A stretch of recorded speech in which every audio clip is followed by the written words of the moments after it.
Hello दोस्तों, स्वागत है आप लोग को मेरे यूट्यूब चैनल में। तो आज के इस वीडियो में हम कक्षा 10वीं के भूगोल के अध्याय 1 संसाधन एवं विकास के महत्वपूर्ण क्वेश्चन ऑब्जेक्टिव क्वेश्चन लेके आए हैं, जो कि आपके जेक बोर्ड एग्जाम 2024 के लिए बहुत ही महत्वपूर्ण है, बहुत ही इंपॉर्टेंट है। इसलिए आप सभी स्टूडेंट्स से एक रिक्वेस्ट है कि इस वीडियो के अंतर जरूर बने रहेगा। साथ ही साथ इस वीडियो को ज़्यादा से ज़्यादा शेयर कीजिएगा। तो पहला जो क्वेश्चन आप लोग के सामने वो है, लो आयस किस प्रकार का संसाधन है।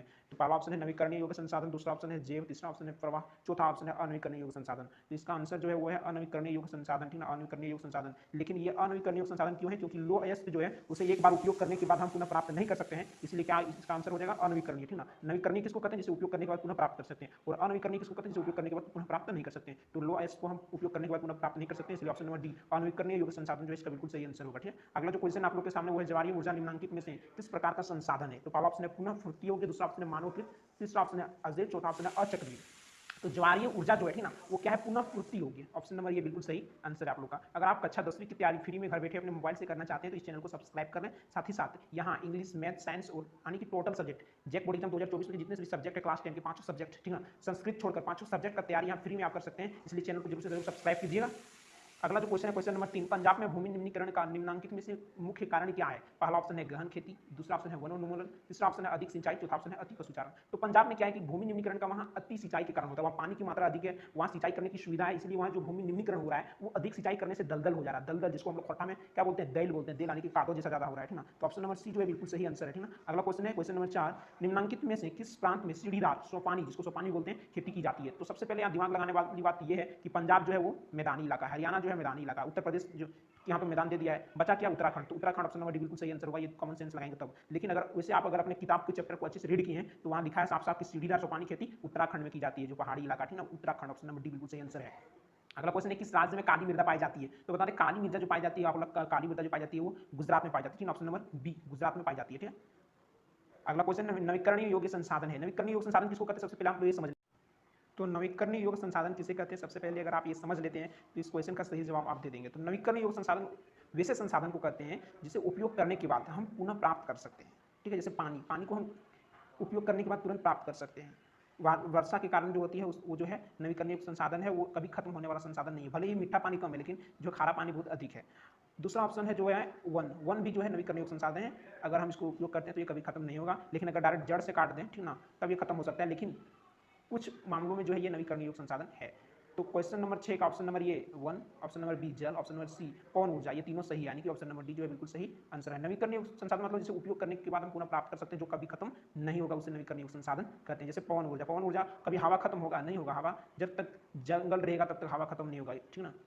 अगला क्वेश्चन, क्वेश्चन नंबर 7, निम्न में कौन राष्ट्रीय संसाधन, राष्ट्रीय संसाधन किसे कहते हैं? राष्ट्रीय संसाधन जिसमें पूरे देश के लोगों का हक हो, ठीक ना, पूरे देश के वासियों का हक हो, ठीक है। तो पहला ऑप्शन है बाघ। बाघ में जो है ना, जो बाघ है इसमें ये जरूरी नहीं है कि पूरे देश वालों का ही इसमें जो है हक होगा, ये किसी एक का भी हो सकता है। लेकिन जल संसाधन जो है ना पूरे देश, पूरे अगर हम भारत की बात करें तो पूरे गंगा नदी पर पूरे भारतीयों का जो है हक है उसके पानी पर। तो ऑप्शन नंबर बी जो है बिल्कुल सही आंसर है, जल संसाधन। जल संसाधन पर पूरे भारतीयों का हक, यानी कि ये राष्ट्रीय संसाधन है। अगला क्वेश्चन है क्वेश्चन नंबर 8, उत्तरी भारत की सबसे आम मिट्टी कौन सी है। उत्तरी भारत, ठीक है, उत्तरी भारत बोले तो उत्तर भारत, ठीक है, उत्तर भारत की सबसे आम मिट्टी जो है वो है जलोढ़ मिट्टी। क्या है? जलोढ़ मिट्टी। ऑप्शन नंबर डी बिल्कुल सही आंसर है। और काली मिट्टी जो है वो पश्चिमी भारत की है, किधर की है? गुजरात तरफ की काली मिट्टी, ठीक है। अगला क्वेश्चन है, और लेटराइट मिट्टी जो है वो आप लोग का जो है दक्षिण भारत के लिए जो है आम मिट्टी है, ठीक है, आपका तमिलनाडु, केरल, ठीक है। अगला क्वेश्चन है क्वेश्चन नंबर 9, निम्नांकित में से कौन सा प्राकृतिक संसाधन नहीं है। तो प्राकृतिक संसाधन कौन नहीं है?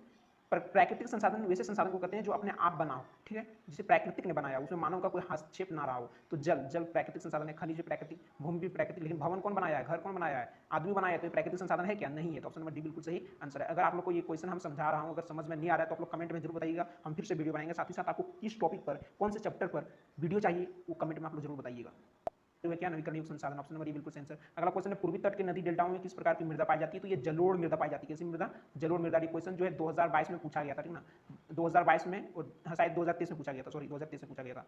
अगला क्वेश्चन है, उत्पत्ति के आधार पर संसाधनों का वर्गीकरण किस प्रकार किया जा सकता है। पहला ऑप्शन है जैव एवं अजैव, दूसरा ऑप्शन है नवीकरणीय योग्य और अनवीकरणीय योग्य, तीसरा ऑप्शन जो आप लोग के सामने हुए व्यक्तिगत और सामुदायिक, चौथा ऑप्शन है संभाव्य और विकसित। तो बता दें उत्पत्ति या मोडा, उत्पत्ति के आधार पर जैव और अजैव होगा, और वही हम समावता के आधार पर बताएं तो नवीकरणीय और अनवीकरणीय होगा, ठीक ना। तो ऑप्शन नंबर ये जैव और अजैव बिल्कुल सही आंसर है। अगला क्वेश्चन है, नवीकरणीय योग्य संसाधन नहीं है। यहाँ ध्यान दीजिएगा, यहाँ क्वेश्चन बोल रहा है नवीकरणीय योग्य संसाधन नहीं है। तो सबसे पहले देखिए सौर ऊर्जा नवीकरणीय योग्य संसाधन है, जल नवीकरणीय योग्य संसाधन है, पवन ऊर्जा नवीकरणीय संसाधन है। तो कौन नहीं है? जीवाश्म ईंधन। तो ऑप्शन नंबर ये बिल्कुल सही आंसर होगा। ये क्यों नहीं है नवीकरणीय? इस अगर मान लिया जीवाश्म ईंधन का हम बात करने, अगर लकड़ी को लेना, लकड़ी को अगर हम उपयोग करें, उसे जलाएं तो उसका राख बन जाएगा, फिर उसको उपयोग कर सकते क्या? नहीं कर सकते। इसलिए क्या है, नवीकरणीय संसाधन जो है जीवाश्म ईंधन नहीं है। ठीक है, जीवाश्म ईंधन जो है नवीकरणीय संसाधन नहीं है। अगला क्वेश्चन है, किस मिट्टी में लोह धातु की अधिकता है? अधिकता लोह धातु, तो लाल मिट्टी में लोह धातु अधिक पाई जाती है। ऑप्शन नंबर ये बिल्कुल सही आंसर है। और लेटराइट मिट्टी का क्वेश्चन पूछा जाता है। लेटराइट मिट्टी जो है काजू की फसल उगाने के लिए उत्तम मानी जाती है। और काली मिट्टी जो है ये कपास की। ठीक है, याद रखिएगा आप लोग। अगला क्वेश्चन, क्वेश्चन नंबर 16, निम्नलिखित में से कौन सा जैव संसाधन, जैव बोले तो जिसमें जान हो, सजीव, तो मानव जो है इसका बिल्कुल सही आंसर होगा। ऑप्शन नंबर सी ना, मानव। तो आज की इस वीडियो में हम इतना ही क्वेश्चन लेके आए हैं। अगले वीडियो में लेके आएंगे। साथ ही साथ किस टॉपिक पर आप लोग को वीडियो चाहिए कमेंट में जरूर बताएं, और ये वीडियो आप लोग के लिए कितना हेल्पफुल रहा वो भी कमेंट में बताएं। मिलेंगे आपके साथ हम अगली कुछ नेक्स्ट और खास वीडियो में। तब तक के लिए जय हिंद, जय भारत, वंदे मातरम, धन्यवाद।